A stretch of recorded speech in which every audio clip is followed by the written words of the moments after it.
We were ordinary people, 2 jobs, mortgage, the small dog that barks like a clock, and our ordinary had been curated through years of compromises, college towns, promotions, the gradual softening of ambition into routine, the accumulation of little debts we paid in laughter and late-night talks and late-night talks. But the arrival of this man with his quiet competence, and the way my wife unconsciously mirrored his gestures felt like a new law laid across the map of our lives.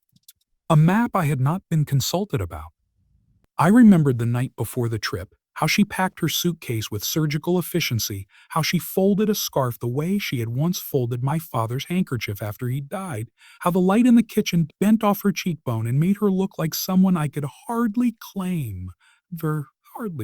And I remember the cold, bright certainty that rose in me. I would not be the one to let this go unexamined, not because I wanted to punish her, but because my own heart had been quietly counting losses in this temple of two, had to be defended, even if the defenders were clumsy and foolish. So I did the thing that felt at once small and enormous.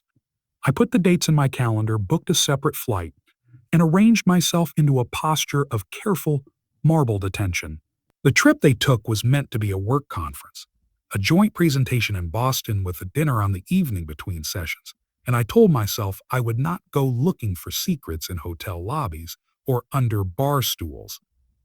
I told myself I would only ask gently for truth when they returned, and perhaps that very gentleness is what let me convince myself I was a reasonable person. But the body has its own memory, and mine remembered the small betrayals that build like mildew in hidden corners. The texts that appear and then vanish, the laugh that lasts one beat too long, the soft way she called his name once as if naming something precious. I kept my head in routine while my stomach learned to keep vigil. When they came back, I greeted them at the door with that brittle politeness of someone who has rehearsed generosity and found it too expensive.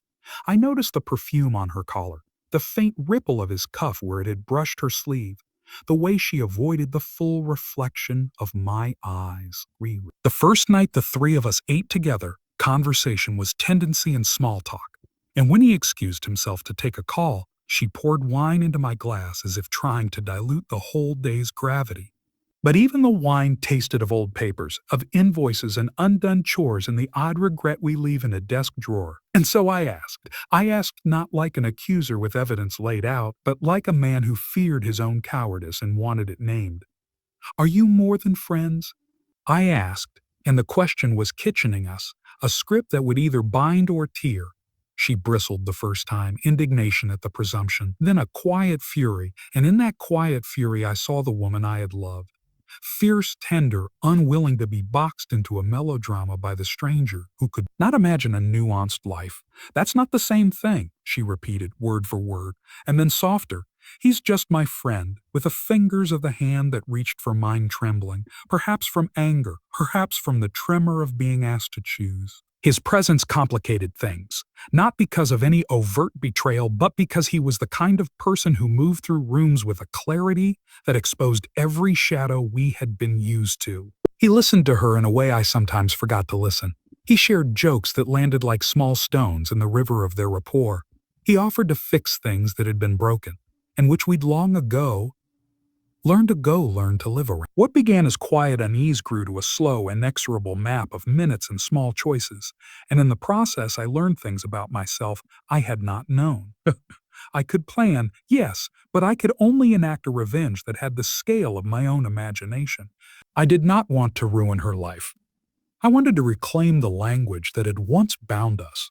So I designed a plan that would not be monstrous but would be precise and reveal rather than punish. I would show her how loved she still was, but on my terms. I would craft a demonstration that would return her attention like a boomerang, only without the cruelty of humiliation and with the quiet elegance of inevitability. The first step was to become what I wasn't: visible, desirable, deliberately alive. I took up running at dawn, not because I suddenly loved the sport, but because movement changes the face. I read books she had liked and reintroduced them into conversation as if the words were confessions. I started cooking the meals she loved, not as an apology but as an offering of craftsmanship, the kind that requires attention. When she was home late, I left notes in the most ordinary places: in the sugar jar, on the back of the cereal box, beneath the soap dish, and each note carried memories of quote, small things, the names of places where we'd once been happy, the odd little phrase she'd said that made me laugh, things that reminded us how the past had been built from tiny, unremarkable kindnesses.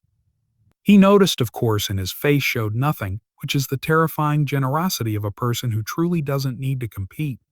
He could stand aside, and that steadiness would either cement his bond with her or reveal its emptiness. Meanwhile, I cultivated other kinds of evidence. I reconnected with an old friend, a bright, witty woman named Claire, who lived 2 flights away and whose laughter sounded like a successful experiment. We met at a gallery opening and spoke in the way lovers sometimes test language without aiming at the heart, and when the world felt more kaleidoscopic, my wife noticed. She saw me attend theater and ask questions in restaurants and reply to texts with an effusive curiosity she hadn't seen in me for years, and I was careful never to make those actions commodities, never to parade them as bait. I wanted authenticity to be the proof.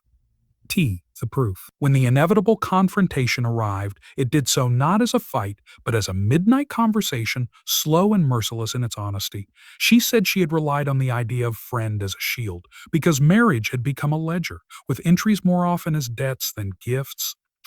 She had feared that if she called him anything else, she would have to name the fracture in our marriage, and naming carries with it the expectation of repair.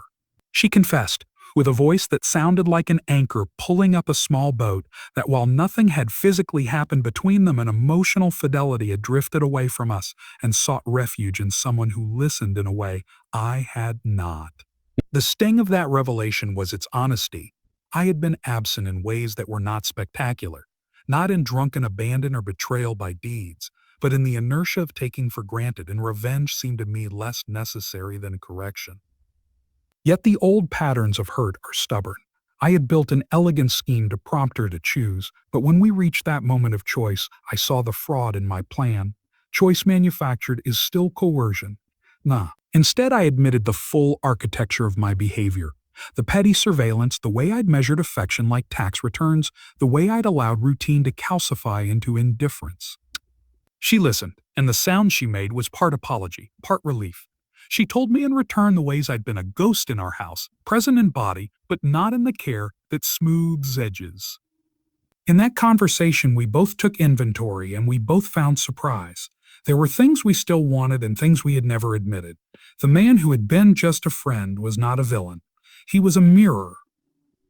That's not the same thing, she had said, and at the time I heard it as dismissal. Later, I understood it as a plea for nuance. In the end, what I wanted was not to be right, but to be known. I wanted the small, boring guarantee that at the end of a day, there would be someone who would remember to turn off the porch light and fold the blanket I left on the couch. We never reached a perfect state. Perfection is a story we tell children to comfort them. What we reached was better. A married life that looks a little less like a ledger and a little more like a conversation that continues even when the voice is tired. Sometimes at night when she sleeps and the house breathes in slow, regular intervals, I think of the man who was just her friend and the strange mercy of his restraint. I think of the sting that made me honest with myself and of the long trail of small, sincere acts that stitched our life back together. The revenge I gave, the revenge of showing up, of living deliberately, of choosing care when indifference would have been easier, felt like a strange, gentle victory. And when she wakes in the morning and leans into me and says, still half asleep and unbelieving in how ordinary happiness can be, "Thank you for staying. I know I have chosen well." And if the story has a reluctant hero, it is not the planner of the original stratagem, but the quiet, stubborn practice of keeping promises, the daily revenge against small cruelties, the way two people decide again and again to show up for the work of each other, even when the world offers easier illusions of fulfillment.